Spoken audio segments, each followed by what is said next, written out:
Good morning and good luck, and welcome to episode 26 of Good Luck with Gino.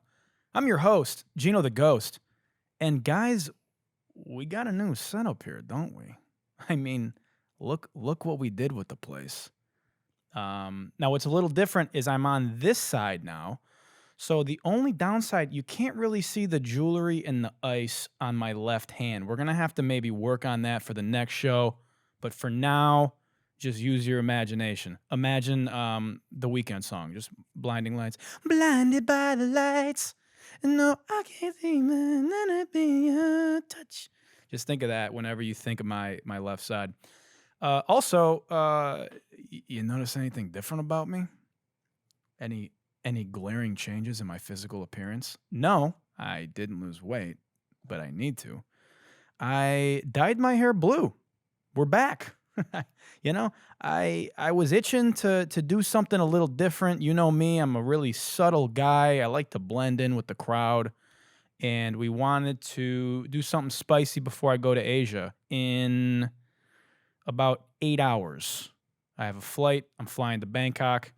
Get your mind out of the gutter. And I will be there for 2.5 weeks. Well, I'm doing 2 weeks there, and then I'm doing 1 week in Seoul, in Korea. So actually 3 weeks in Asia.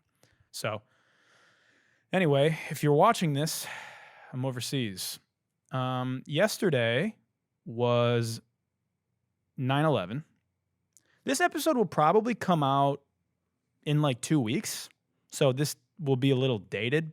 But this tweet that I saw is insane, and I have not stopped thinking about it. There's this tweet. This guy, Bill Elmore, posted a tweet of the towers on 9/11, which obviously was a tragedy. Yeah, we can all agree on that. We don't got to spend any more time on that. So he posts a photo of the towers, and he says, I was booked on United Flight 93 on 9/11/2001, flying nonstop from Newark, New Jersey to San Francisco. Around midnight the night before, a coworker called me urging to change my flight to fly into San Jose instead. This meant I had to give up my first class seat and move to a flight. Okay, first of all, you didn't need to flex that it was a first class seat, but okay. Okay. So he changed his flight. He then says, the reason my coworker told me to change my flight was she took the same flight on 9/10, and the commute from San Francisco to Mountain View would make me late for my meetings, whereas traveling from San Jose to Mountain View would be faster in the morning. Wow. So this coworker saved his life, which is a pretty crazy story. And there's a lot of stories like this, where someone was like, I was supposed to be on that flight. Something told me to get off that flight, So then this random person named Mark Davis responds to that tweet and says, she saved your life with advice, which you followed. Whatever happened to your coworker?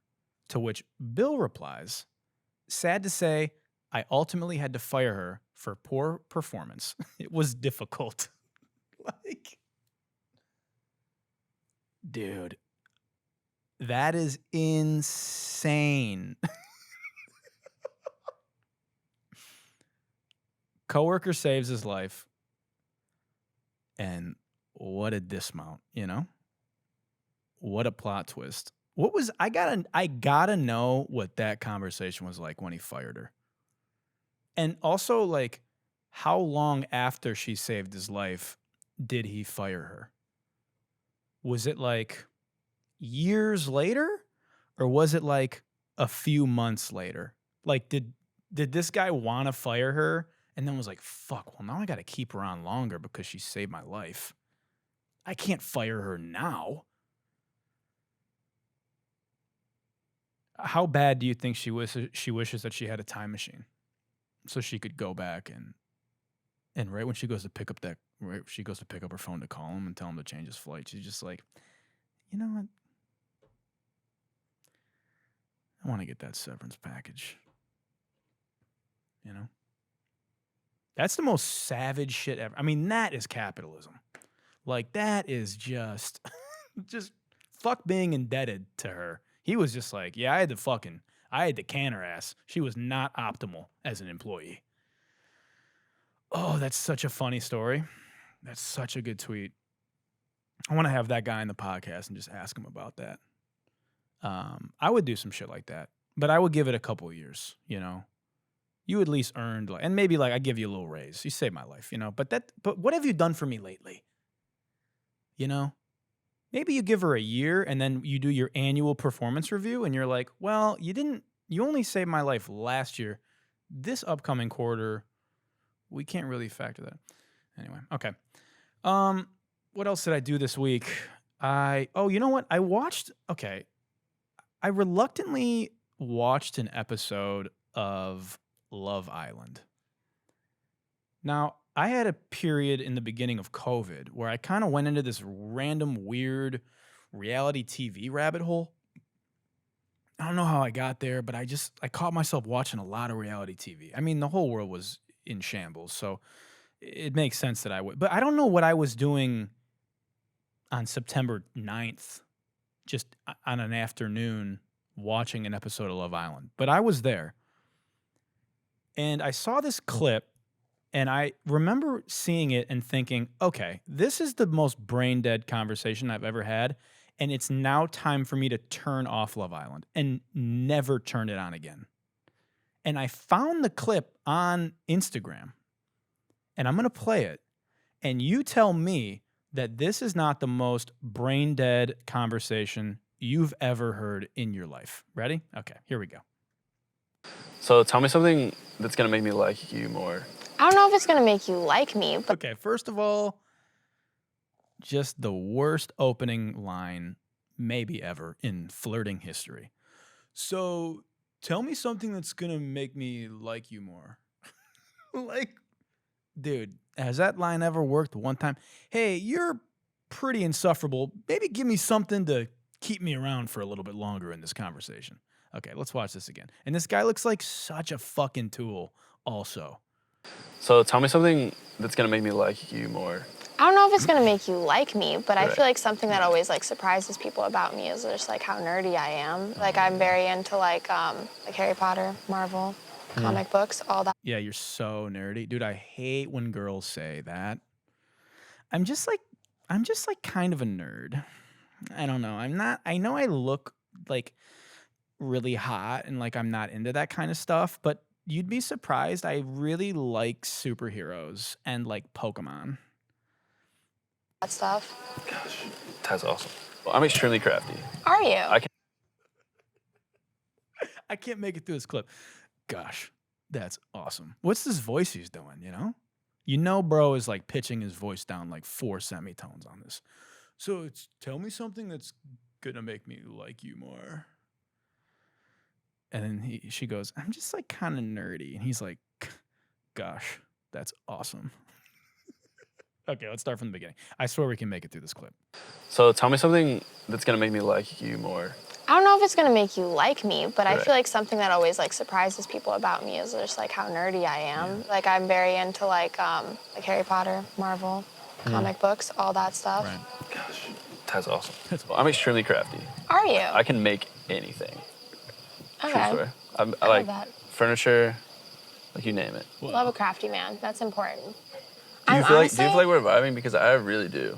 And that's crazy for me to say. Also, I would never say so that. here's the... Dude, relax, bro. We're 30 seconds into this conversation. Yo, do you feel like we're vibing? Because, like, this is crazy. Like, this is saying a lot for me. Like, I'm not really... would you say we're vibing? Dude, fucking pump the brakes, bro. You just... Hey, guys, here's a little game for you. 30 seconds into a conversation with the girl, don't ask if she's enjoying the conversation, you know? Hey, do you feel like we have chemistry? And like, hey, do you want to fuck me yet? Just like 30 seconds into the conversation. Hey, do you feel like we're kind of like, do you feel like we maybe could like go maybe fuck right now already? 30 seconds? It's crazy. Like, I mean. Love a crafty man. That's important. Do you feel like we're vibing? Because I really do. And that's crazy for me to say. I would never say that. Here's the thing. Never say that. Here's the thing. Take it back. Go ahead. You're saying you never say that? I don't. But the way you move, I feel like you might have used that line on every girl in here. Ask them. Go and ask them. Because here's the thing. Yeah, I think we're vibing. I think we vibe very well. But you also give energy that you could vibe with anyone. That's true, I could. Exactly. But I want to vibe with you. Oh my God. We all just collectively lost 100 IQ together. How do they find people this good looking and stupid? You know, I watched the most of that episode until I got to that point, and then I literally rage quit my TV. But I don't understand. It is incredible how these casting directors find these people. Here's a fun story. The first week I was in Los Angeles, I was an actor. That's how I got to LA. I've told this story before. I'm not going to get into it, but I just moved to Los Angeles. I came over for a movie premiere called Into the Storm with Universal. I came for the premiere. I stayed, and it was football Sunday, and I was walking to a bar in Hollywood to go watch the Lions lose, probably. And this car pulls up in the middle of the street and like slams the brakes next to me and rolls the window down. And this woman in like these Prada sunglasses, she's like, "Hey, come here." And at first I'm like, am I being trafficked? Like, what's going on? So I walk over though, because I'm like blue-eyed and bushy-tailed, and I just got to LA. And she goes, "Are you an actor?" And I'm like, "Why, yes, I am an actor. It's funny you ask." She's like, "I knew it. You have such an incredible look. I'm a casting director." And I'm like, "Oh my God, this is easy." I was like, Los Angeles is so easy. They were telling me Hollywood was going to be tough. I've been here for 1 week, and I just got stopped on a fucking street by a casting director to go watch. She's like, "I'm a casting director. I'm looking for someone just like you. Can I give you can I take your information?" And I'm like, "Yeah, sure, of course." I'm like, "What are you casting?" She's like, "I'm casting this new show." And I'm like, "Yeah, go on." I'm fucking so stoked and ready to go. She goes, "I'm casting this new show. It's called Naked and Afraid." I'm like, "Oh, yeah?" She's like, "Yeah, it's a reality show where a guy and a girl are butt naked on the first date." And I said, "Hey, let me stop you right there. I'm not going to do that, but thank you." And that was my introduction to Los Angeles and what it's like to be an actor here. And needless to say that my acting stint did not last very long. So anyway, that was my first experience with reality TV. And then when I was like trying to find gigs, and we'll talk about gigs later in the episode. It's a big theme on today's show. I found my way doing a lot of PA work on set. So I was working for like Food Network and just a bunch of random gigs to like make money. Shout out my boy Mike Morrow, who was doing assistant camera work and like got me a bunch of jobs when I first got here, which is really helped me pay my way through LA the first few years I was here.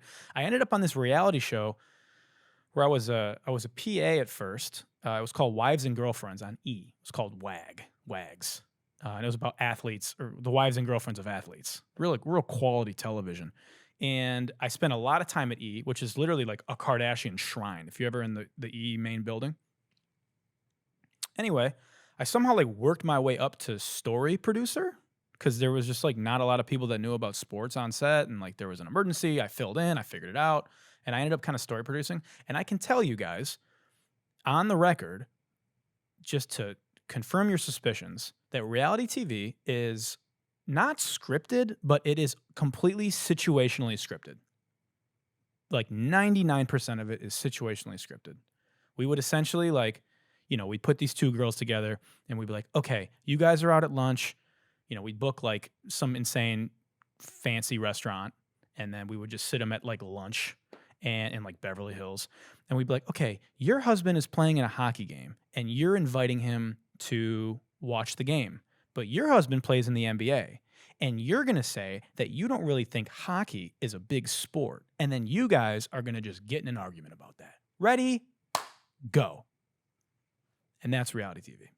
So anyway, if you're watching Love Island and you're enamored with the content, first of all, fucking stop and watch literally anything else. But it is all fake. So there's that on that.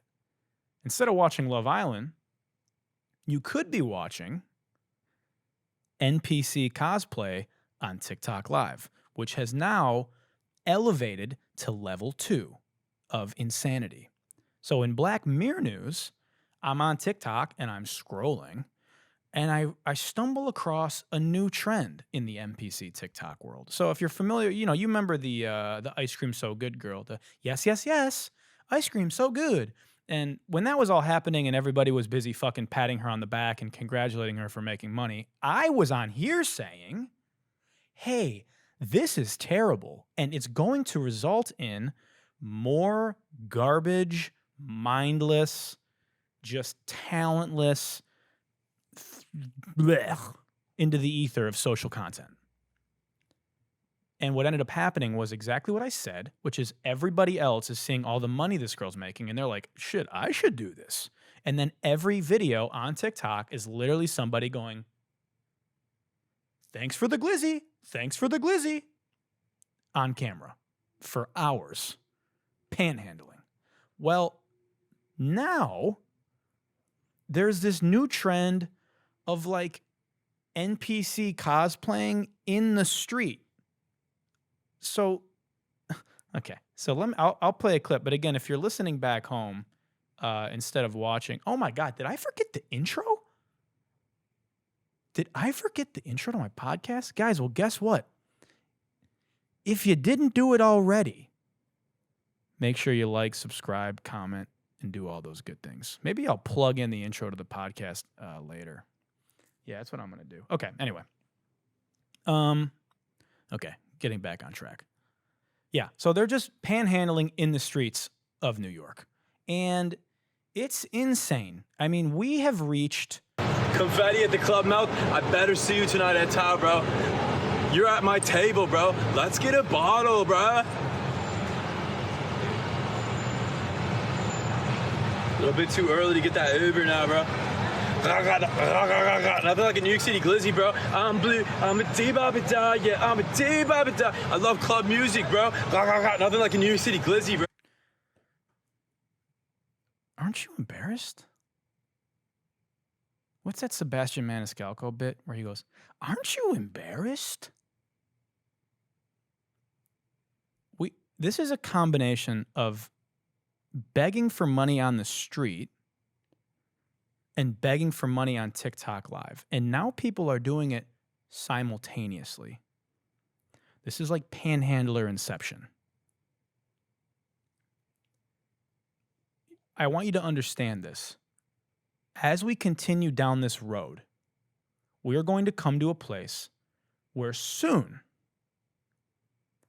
this is what half of the content on the internet is going to be. People in one way or another, not only begging for attention, which they already do, but literally panhandling for money and microtransactions. This is not the final form of this.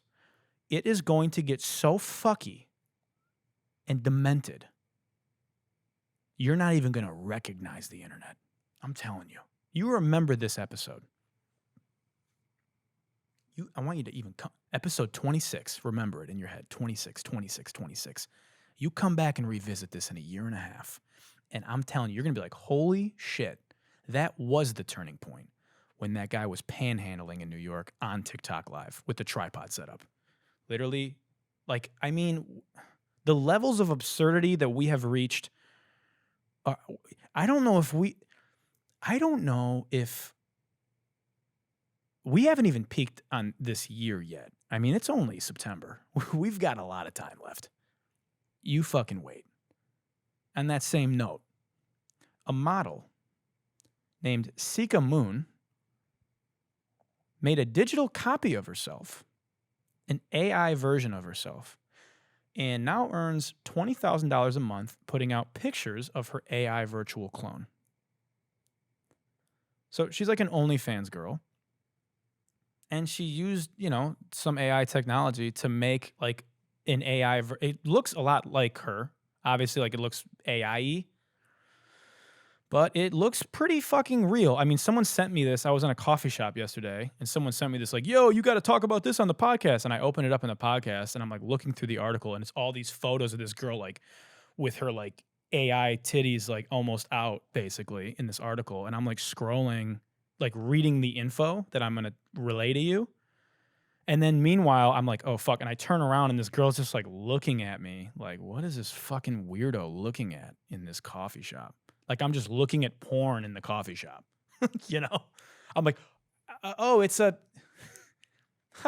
this crazy story. Have you heard about this? You know? Like I look insane. I look like an insane person. Anyway, Sika Moon had this to say. She's a part of me and I love her. My fans know she's like me, and there's no agency, chatbot, or random nerd chatting.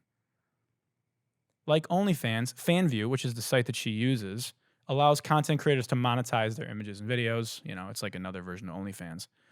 But they can view her, like her users can view her content and chat with her for $11 a month. So basically, like OnlyFans girls can now create AI versions of themselves, and they don't have to do anything anymore now. And good for them. Good for this girl. I mean, she's fucking killing it, dude. $20,000 a month, and she's just chilling. She doesn't even need to get like naked on camera anymore. She just lets this AI stable diffusion version of herself just like bust it open on cam. Dude, GG's. You're going to see everybody doing this now. Because men are just so desperate. I mean, the levels of horniness that men have achieved in this decade has been impressive and just going to get worse. I mean, as we enter VR and all these things, like we're going to see a level of horny from men that that wasn't even fathomable. You understand what I'm saying? So if you're a girl and you are either on OnlyFans or thinking about creating content, I mean, this is the way. I mean, this is it. This is the golden fucking ticket. Do it up. Get the AI virtual feet pics going. I mean, you make a fucking killing. Incredible stuff. Good for her. Good for Sika Moon. You guys like the setup? I mean, look at all this set deck that I did here, huh? Gengar's got the mic back here. We got the Cause doll.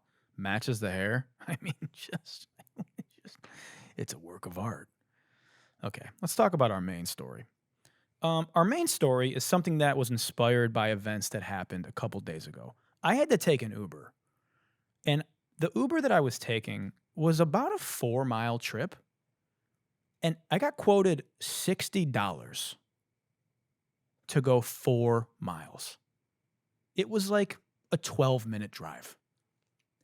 $60. You might be thinking, oh, is this a Friday night or a Saturday night? No. It was a Thursday at like 4 p.m. Why the fuck am I paying $60? So I waited, and guess what? I think I ended up paying like $50.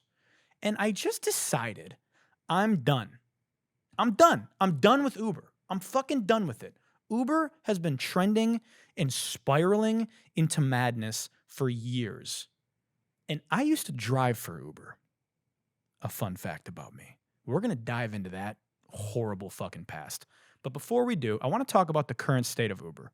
Because after this trip, I was inspired to do a deep dive and figure out what the fuck is going on with Uber.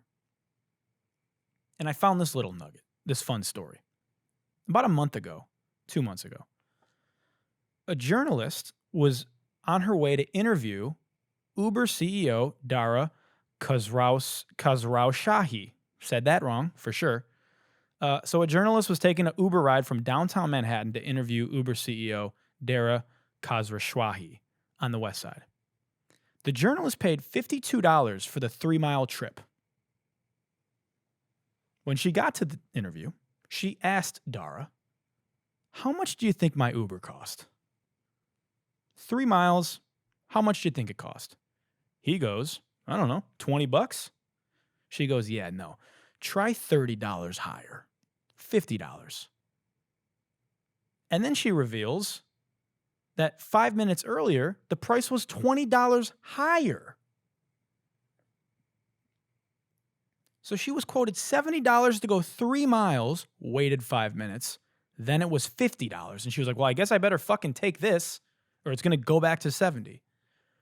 So the CEO, Dara, was, quote, shocked by the high price and then said, yeah, well, that's just surge pricing for you. And she said, no, wasn't surge pricing. It's 10 a.m. on a Wednesday. This was the price. To which he then said, well, probably just inflation. That's just how it is. Like, we got to pay, we got to pay our drivers and everything's getting more expensive these days. Well, a Forbes report found that Uber's prices in the U.S. have increased 4 times the rate of inflation from 2018 to 2022. Okay? 4 times the rate of inflation. If that's not staggering enough, that doesn't factor in the fact that fares have rose a total of 83% over the past year.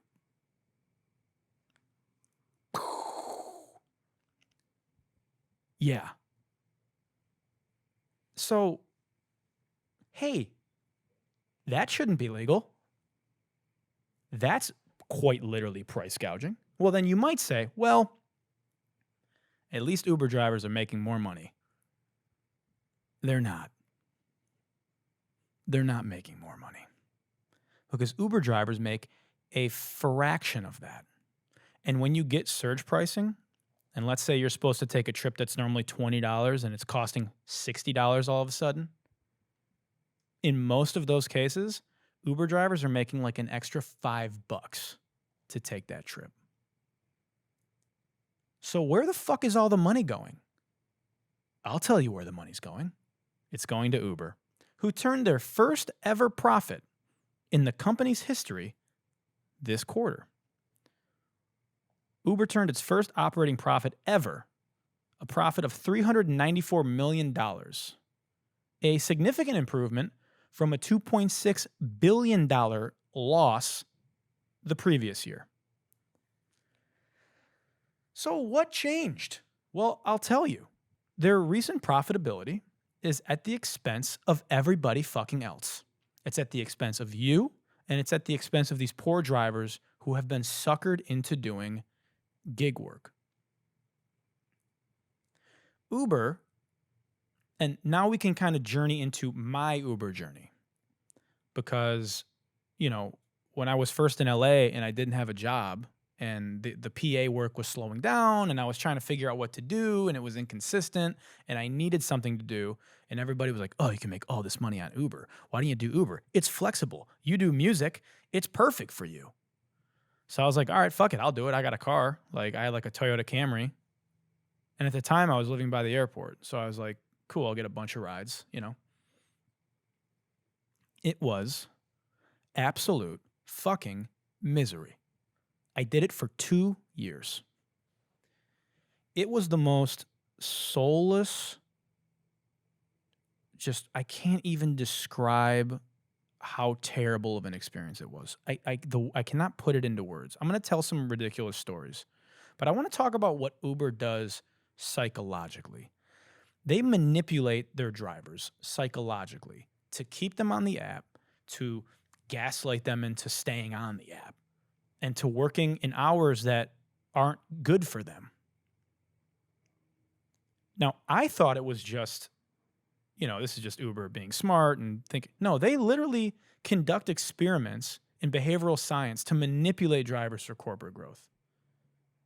They psychologically induce like different things to influence when, where, and how long drivers work to balance rider demand and driver supply. You understand? They use video game techniques, graphics. They like gamify the experience. They use non-cash rewards to motivate drivers to work longer in worse times. Psychological triggers like earnings goals. And they will now they offer you the next ride while you're still in a ride, so it like keeps you on the road. So you don't you're like, oh, I guess I fucking should take. It's just all this shit that they do. They literally employ hundreds of social scientists and data scientists to do this. get, I don't know how to say, it's really tough. It's like, it's such a, it's so easy to get suckered into these jobs because the flexibility sounds great, you know, especially in a city like LA or really in any major city where, you know, work is hard to come by today. And you're like, well, cool. Like I can set my own schedule. I can work when it's flexible for me. And if you're working part time, it's like another gig for you. There, it is. I get it. It can work. But what happens to a lot of people is, you know, they end up doing it full time, and the hours are not as flexible as you think they are. Is the thing. You know, you're like, okay, cool. Like I'm gonna just drive for like 4 hours today. Well, what ends up happening is you can only drive when it is lucrative to drive. So you have to drive set hours. If you don't and you try to be flexible, you end up just sitting in your car or driving far as fuck all over the place trying to get rides and like pop in areas. You're in your car all day. You're driving your car into the ground. You're paying a shitload of money on gas. God forbid you crash your car or get in an accident or have anything happen to you. It is so psychologically draining. It's horrible for your mental health. It's horrible for your health to just sit in your fucking car for 12 hours a day. It's not how a human body is supposed to. You know what I'm saying? It's not good on your pockets. It's just. All right, so let's talk about my experience because I mean, I'll probably tell these stories again at some point because they're just so ridiculous that whenever I tell them, they're like, "Oh, that's the most insane story I've ever heard." You know, I mean, I've had the craziest shit happen to me because when you think about being an Uber driver, you know, you've been in a bunch of Ubers. And you're a normal person, so you don't think about it like you're always like, well, I hope my Uber driver's not crazy, and they're usually not. But you put yourself in an Uber driver's shoes. You are letting just strangers, any Tom, Dick, and Harry with the phone in your car. You have no fucking idea who is getting in your car. So here are some fun stories. The first one, I think we should do this in the most disgusting order. Yeah, we'll start with the most disgusting story. So, okay, I'm by. It was late at night. It was a Saturday night, and I get a ride request, and it's 4 girls, and it's these 4 college girls, and I pick them up, and you know, the one girl like gets in the front seat with me and the other 3 girls get in the back seat. They're all wasted.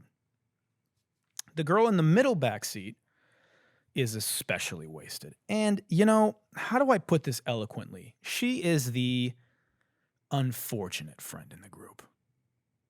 You know what I mean? She's the friend that you're like, oh yeah, she's coming. Okay. You know, or if like you're with your boys and there's like a group of girls and then you're like, yeah, I hope I don't get stuck with that one. You know, that's kind of what, yeah, I know it's not nice to say, but I got to paint the picture for you. You know what I mean? So she's in the middle seat in the back seat and we're driving and like, they're all just fucking chatting it up with me. Oh my God, you're the cutest Uber driver I've ever had. No, you're actually the hottest Uber driver I've ever had. No, actually, like, what are you doing driving? Like, seriously? Do you go to USC? Like, okay. So now I'm like feeling like shit. I'm like, oh God, I am driving. Okay. They're basically like, you're too good looking to be doing this fucking shitty job. And they start asking about what I do. What do you do? What do you want to do? What are your dreams? You know? And I go, well, you know, I do music and I should have never fucking said that. Cause then the girl in the front seat's like, oh my God, play your music. Play us your music. And at the time I wasn't songwriting. I was just an artist. So I'm like, okay, you know, so I play a song that I did and it was fucking hot. Cause obviously it's me, you know, it's a banger. And they're like, oh my God, this is so good. And the girl in the middle seat behind the unfortunate friend, right? She starts leaning like on me while I'm driving and is just like breathing in my face. She's like, oh my God, you're so good. And just vomit breath just in my face. And I'm like, oh God. And I'm like, thanks. And then this girl next to me, who's like not as drunk, and she was like kind of like throwing me vibes a little bit. You know how the guy on the show earlier was like, "Are we vibing?" That's how I was feeling. She's kind of throwing me vibes, and she's like, "No, you're actually really good. You're actually really good." And she kind of like kept looking back at her friend, like, "I'm sorry about my friend." I'm like, "Yeah." So this girl is just getting increasingly obnoxious behind me, and she's just like keeps like fucking grabbing my shoulder, and just like, what kind of music just like all on my shit, And I'm like, I gotta get out of here. And I'm like 15 minutes from the destination, and then all of a sudden, she gets real quiet, and I look back, and she's just like sitting with her head down, and I'm like, oh boy, I know where this is going. And she's just kind of like doing this. And I'm like, hey, are you okay? Like, are you going to be okay? Like, we're 10 minutes away. Do you want me to pull over? And she's like, and I'm like, oh my God, this girl's going to fucking throw up in my car. And the other girls like all kind of start getting like a little nervous, and and I'm just like, please let me fucking get there. And I'm driving, and I'm like, please, bro. And finally I get there, and she doesn't throw up. And I'm like, oh, thank God. So I park. I'm like, okay, girls. And then the girl next to me is like, hey, let me get your Instagram. And I'm like, sure. So I give her my Instagram, And she's the one, thanks, I'm going to give you a big tip. She's the one that called the Uber. I'm like, okay, thanks. So she gets out. So the girl in the back seat is like really fucked up. And she is like not, and her friend's like, okay, come on, Samantha. Come on, Samantha. And she's like, okay. So she like goes to get up, and her whole ass is out. She's got like a skirt on, and her just whole ass. And I'm just like, oh, she's just like all sloppy, and just, I'm like, oh my God, like Jesus Christ, this fucking poor girl is just an embarrassment. And she like scoots out of my car, and then her friends like help her, and then they leave, and they get on their way. So I'm like, okay. And I'm about to go home and go to bed, because again, it's late. It's like past midnight, and I get another ride. And I'm like, fuck it. All right, I'll do one more, because again, I need money. I'm broke as fuck.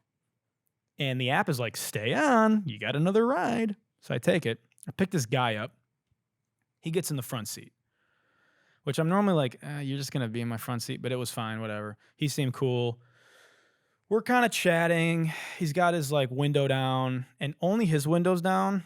And so I roll my window down, because it's just like that weird whoosh, whoosh, whoosh noise, And we're driving, and then he rolls his window up, and he stops like mid-convo and like looks at me with this face, like kind of like gives me the stank face. I'm like, what the fuck is this guy's deal, And so I'm like, okay, that was weird. So then I drop him off. He gets out. I'm like, all right, man, have a good night. And he just like fucking slams the door and like gets on his way. I'm like, okay, fuck you, dude. It's peace. It's weird. So I pull off, and I'm headed home, and then I roll my window up. And now, all of a sudden, what's that smell? And I turn around, and I look in my back seat, and this girl shit in my car. She shit in my car. Now, I almost drove it off a cliff and ended my life. Not literally, but dude. Ew. Right? Gross. So what did I do? Well, when that happens and someone vomits or shits in your car, you bill you fucking take a photo of it and you send it to Uber, and they send you like a $200 cleaning fee that's charged on the account. But that doesn't cover the emotional damage from having a girl shit in your car when she scoots out with her skirt and just like fucking, like, you know what I mean? You understand? Sorry to paint this picture for you as you're listening or watching, but hey, I had to fucking live it. Now you do too. So what do? I take a photo of it, and I DM it to that girl on Instagram that followed me on Instagram. And I said, hey, when you wake up in the morning, you're going to have a $200 bill on your Uber account. This is why. Your sloppy ass gross friend shit in my backseat. Now, you can decide if you want to be a good friend and just take it on the chin and not tell a soul about it, or if you want to tell your friend she owes you $200 because she shit in my car. Needless to say, that girl blocked me and I never spoke to her again. Now, you would think that's the worst thing that ever happened to me. It was, but there's some other horrible things that also happened to me. How much time do I have? Yeah, I can dig into a couple more of these. Let's do it. Let's see. Okay, so one time I got a ride. I was downtown LA and I got a ride from the train station. And I picked this guy up. And he also sits in my front seat. And he's got like a satchel on him. Like not a bag, not a crossover bag, but like a satchel. You know what I mean? And it's pretty big. And he gets in my front seat and he just like, he like sits down like that. And he's got his hand in it. And he's just sitting with his hand in this satchel. And I'm like, hey, what's up, man? I'm like, where are you going? He's like, LAX. I'm like, yeah, I know you're going to LAX. I got it on the ride. The app told me where you're going. I'm like, where are you going? Like, where are you flying to? And he's like, I don't know. And like looks out the window like this. I don't know. And I'm like, yeah, okay. So I like start driving. And I'm like, what do you mean you don't know? Like, are you flying standby and just like, you know, I'm thinking like, oh, you're going to do that thing where people like go to the airport and they're like, just take me anywhere. And they like point to a place on the map. And then they're just like, I'm going to go standby and go there. So I'm like, are you doing that? And he's like, no. I'm like, okay, what are you doing? Like, you're going to LAX. So like, where are you flying? And he's like, do you ever just feel like you fucked it up and it can't be fixed? And I'm like, yeah. He's like, I'm done, man. I can't fix it. This is it for me. And I'm like, what do you mean? And now I'm like looking at his hand. His hand is just in this, and I'm like, what's in that bag? And now I start getting nervous. And my Detroit fight or flight is kicking in. And I'm like, hey, am I going to have to throw this guy off the freeway out of my car? Or am I going to have to jump out of my own car on the freeway? And this guy just starts to go on this like manifesto in my passenger seat. He's like, man, nobody deserves me, man. This world doesn't deserve me and I don't deserve it. This is it for me, man. And I'm like, hey, and now I'm like, oh, this guy's going to kill himself and somebody else maybe, and maybe already killed I don't know what's going on, you know? And so then I have to like talk this guy out of suicide while I'm driving him. I'm like, hey, man, it's not over. Like, you're a young dude. Like, you seem, I'm like, how old are you, man? He's like, I'm 34. I'm like, yeah, dude, you're fine. Bro, you got so much life ahead of you. And I'm just like, you know, being paid $20 to be this dude's therapist and talk him out of killing himself and or everybody at LAX. And now I'm thinking, this guy has a gun in his satchel, probably. I'm driving him to the airport to go maybe kill a bunch of people. I don't know. I'm all these things are going through my head. And I'm fucking terrified. I have the windows down. And all of a sudden a fucking police car behind me. And this guy starts fucking freaking out, dude. He's like, yo, what the fuck? And I'm like, I don't. And then the cop pulls past us and drives by. And he's like, and he's breathing heavy as fuck. And I'm like, oh my God. Did this guy just kill somebody? I don't know what's I'm fucking freaking out, dude. Okay. So then like I start to kind of build a rapport with this because I'm like, all right, I got to make this guy like me so he doesn't kill me. You know what I'm saying? I'm like, he's going to probably kill people, but I just need him to not kill me. I need to make it out of this ride. You understand? I don't need him to tip me. I just need him to not shoot me in the face as he ends the trip. So I'm chatting it up with him and I'm like I'm literally trying to talk this guy into like giving him the will to live and not do anything crazy. And we're like now getting close to LAX, and I'm freaking out. I'm like, what am I gonna do? I'm just panicking. All these thoughts are going through my head. And he goes, "Hey, can we get In-N-Out? There's an In-N-Out by LAX, like right before LAX." He's like, "Man, I really want to get In-N-Out. Like I need like," and I'm like, "Yeah, sure. I mean, anything you want, right? Like, what am I going to tell this fucking lunatic no?" He could have been like, "Hey, can we go shopping at Macy's?" And I'd have been like, "Sure, I'll be your personal shopper." So I take him to fucking In-N-Out, and there's a super long line in the drive-thru. So we're sitting in the drive-thru, and this could not take any longer. I mean, this feels like hours. You understand? This feels like a day has passed. And all of a sudden, he looks at me and he goes, "A poem," and just breaks into a poem. Like I'm at a slam poetry night at a bar. He goes, "A poem. The world is crumbling. Everyone I love is fleeing." I don't remember what it was, but it was some shit like that. It was so dark and terrifying. I think it was literally like a manifesto suicide note.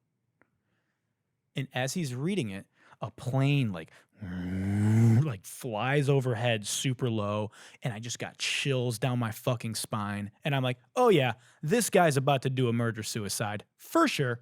I might be involved." I'm like, "This is it. It's over." And it was an oddly beautiful poem also. So then I'm like, "Hey man, you should really do poetry." And I'm like, "You do have something to live for. Like that was great." You know, I'm fucking gassing him up, bro. I'm like, "Dude, that was incredible. Like I used to be a poet. Like and he's like, "Really?" I'm like, "Yeah, man. Like that was really good." He's like, "Man, seriously?" And I like saw him kind of like light up a little bit. And I'm like, "Okay, good. This is working." So I'm like, "Yeah, man, like, do you got any other poems?" You know? And this drive-thru was taking so long. And he's like, "Yeah, I could read you." So then he like reads me another one in his notes app. And it was equally creepy and terrifying. Just like real serial killer shit. You know what I'm saying? And now I'm just like, I got to get this fucking guy out of my car. So I have this thought. I'm like, "Hey, man, you know what might be faster? What if I just parked real quick? I'm like, no one's inside In-N-Out. Like, the drive-thru's taking forever. How about I just pull into this spot and you can just like get out real quick and run in, make your order. I'll wait for you, and then it'll just be faster." He's like, "Really? Would you wait for me?" I'm like, "Yeah, of course, dude. I don't got shit to do. I'm just driving Uber, And he's like, "Oh, cool. Yeah, sounds good." So I park. He gets out, and I'm like watching him walk in, and he keeps looking back at me, And my boy, as soon as that door closed, I fucking and I'm out, dude. I fucking peeled off on this fucking guy so crazy. This poor guy, I was the last chance for him, probably. He was like, "You know what? There is some good in the world." And I just fucking abandoned his ass at In-N-Out. I dipped on him at In-N-Out. Because you know why? Not my job. Hey, not my job to save this guy or the other people. I mean, that guy probably then went on to maybe kill somebody and himself. But you know what? It wasn't going to be me. I already got to drive fucking Uber for 12 hours a day. I'm not going to put myself on the line. Sorry. I'm not a licensed therapist. So then I went home and I all night was just searching Twitter like LAX, LAX, LAX murder, LAX gunman, LA. I'm just like, please, like nothing come up. Please, nothing come up. Because I'm just like, and obviously, yes, I submitted a report to Uber. I was like, "Yo, this guy was fucking talking." And I still don't know I feel like he definitely had a gun or a weapon in his satchel. I'm not kidding, dude. That was one of the more terrifying things ever. I feel like, I don't know, man. Fuck that, dude. Anyway, fuck Uber. I mean, I have so many more stories. I don't know if I have time today. Maybe next time we can talk about some more Uber stories, or on another episode. I got to save some. If you guys enjoy that, you let me know, and we'll bring it back. We'll bring some of that Uber content back. Anyway, in conclusion, Uber's terrible. Driving for Uber is terrible. Don't even fucking think about it. And if you're listening to this podcast and you drive for Uber, quit and find anything else. Even if you think you enjoy it, you don't. It is like modern day tech capitalism slavery. Get the fuck out of there. It's only going to get worse as they continue to automate and just exploit their drivers. So fuck that company. Fuck you, Uber. Fuck, what's this guy's name again? Dara Khosrowshahi. Fuck you and anybody associated. And yeah, we're going to end our show with everyone's favorite segment on a lighter note. With the FOH-HOF. The fuck out of here Hall of Fame. And this week, the FOH-HOF inductee is this guy. I'm the youngest billionaire in the world right now. What's your net worth now? I can explain this in a way that might sound crazy. I'm a billionaire. Let's think about it. Does a billionaire have a liquid $1 billion in his bank account? No. Okay, so is he actually a billionaire? No. Like liquid billionaire? No, I'm not a liquid billionaire yet. Probably will be mathematically soon. But I'm a billionaire because, number one, let's just say I can make 500 to $1 million a month. That's like 12 mil a year. You do like a money calculator since it's like a hedge fund style thing. And we're already in the hundreds of millions. And then other businesses. I'm a Web3 wealth manager now. Like I own a hedge fund and manage money for people. If I went today and was like, I have this huge opportunity, everyone give me $500,000 I can afford. Probably could raise about $50 to $100 million right there. So as far as the money calculator thing, my net worth is over $1 billion. Hopefully $1 trillion soon. Okay. Where do we start? Cap. The dude is wearing 100 caps. We have reached new levels in entrepreneur TikTok absurdity. And I'm thinking of just ending this podcast because whenever you see a white guy on a podcast, I feel like people's first instinct is, oh, is this guy like an entrepreneur bro trying to scam me? What the fuck is this guy talking about? He is just making up stuff. Let's go through the video brick by brick. The youngest billionaire in the world He claims to be the youngest billionaire in the world. right now. What's your net worth now? I can explain this in a way that might sound crazy. I'm a billionaire. Let's think about it. Does a billionaire have a liquid $1 billion in his bank account? No. Okay, so is he actually a billionaire? No. Like liquid billionaire? No, I'm not a liquid billionaire yet. Probably will be mathematically soon. But I'm a billionaire because, number one, let's just say I can make 500 to $1 million a month. That's like 12 mil a year. Okay, so 12 mil a year. You are so fucking far away from $1 billion. Okay? I'm no math guy, but you're about, $990 million away. Roughly. Also, if you were a billionaire, you wouldn't be wearing those fake-ass Cardis. Take those fake-ass Cartier glasses off that you bought on Instagram for $25. Okay? You do like a money calculator since it's like a hedge fund style thing. And we're already in the hundreds of Making up stuff. What did you just say? here. You do like a money calculator since it's like a hedge fund style thing. And we're already in the hundreds of millions. I do like a money calculator style thing because it's like a hedge fund style thing. And now we're already at hundreds of millions of dollars. Okay. That's not how money works, right? You're just using your imagination. Bro identifies as a billionaire. You can't just identify as a billionaire, I mean, fuck, if we're doing this, I'm a billionaire. I mean, I don't have $1 billion liquid, probably will soon. But if you do like a money calculator style thing, I got a CryptoPunk and, I got some jewelry. And if I were to liquidate it and, I'm a hedge fund style manager for my own portfolio, and give or take, we're at about $1 billion, non-liquid. $1 trillion soon, probably. And other businesses. I'm a Web3 wealth manager now. Like I own a hedge fund and manage money for people. If I went today and was like, I have this huge opportunity, everyone give me $500,000 I can afford. Probably could raise about $50 to $100 million right there. So as far as the money calculator thing, my net worth. Okay, first of all, no, you couldn't. Even if you could do that, let's live in this imaginary world where you are a Web3 hedge fund manager, which you're not. Because, hey, work in Web3, know everybody in Web3, never fucking heard of you, okay? Now, if all that was true, and you did have the ability to call on a bunch of people and raise $100 million, guess what? That is not even close to $1 billion. You are a fucking liar, okay? You're a dork.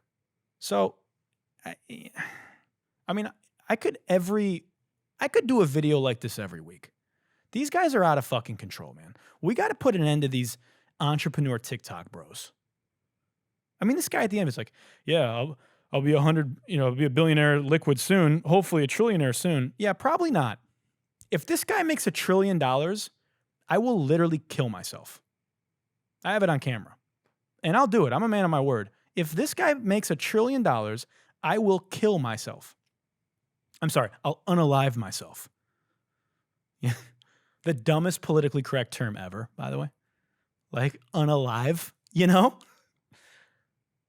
Like, trigger warning, unalive. Like, dude, just fucking say suicide, you know?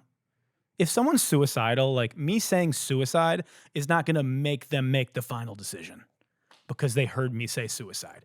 Like, they were so triggered by me saying the word, they were like, all right, fuck it, that's it. Last straw. You know? Like, dude, you think they got enough demons in their head they're fighting that me just saying the word suicide is going to make them like, all right, that's fucking it. I'm out of here. Dude, and I guarantee you, nobody listening to the Good Luck podcast would ever unalive themselves. Because why would you? You got so much to look forward to. You got me every week. Why would you want to leave a world where you got a weekly dose of Gino the Ghost? Going through the real problems in the world, like this guy claiming to be a billionaire. Net worth probably $16,000, if I were to guess. Anyway, well, guys, hey, I got a flight in about 7 hours or so, so I need to go and finish packing. So I want to thank you for listening to Good Luck this week. If you're on Apple Podcasts or Spotify, here's what I need you to do. You're going to hit the like button. You're going to subscribe. You're going to make sure you're subscribed to the channel. And then you're going to leave a comment. And you're going to tell me how much you love the show. And then you're going to go to YouTube. And if you're not watching on YouTube already, which again, you should be. And why is that? Because I look incredible today. You want to see my blue hair? Obviously, it's fucking shining. You go to YouTube, you like, you subscribe, you leave a comment there as well. And that's what you're going to do. And I want to thank you guys for listening to Good Luck. From Los Angeles, California, good night and good luck. Good night and good luck. You smile and say goodbye to me, but I don't give a fuck. You hop in the Uber, off to your future. Good night and good luck. You try to play your cards with me, but I'm calling your bluff. Cause it wasn't enough. Night and good luck.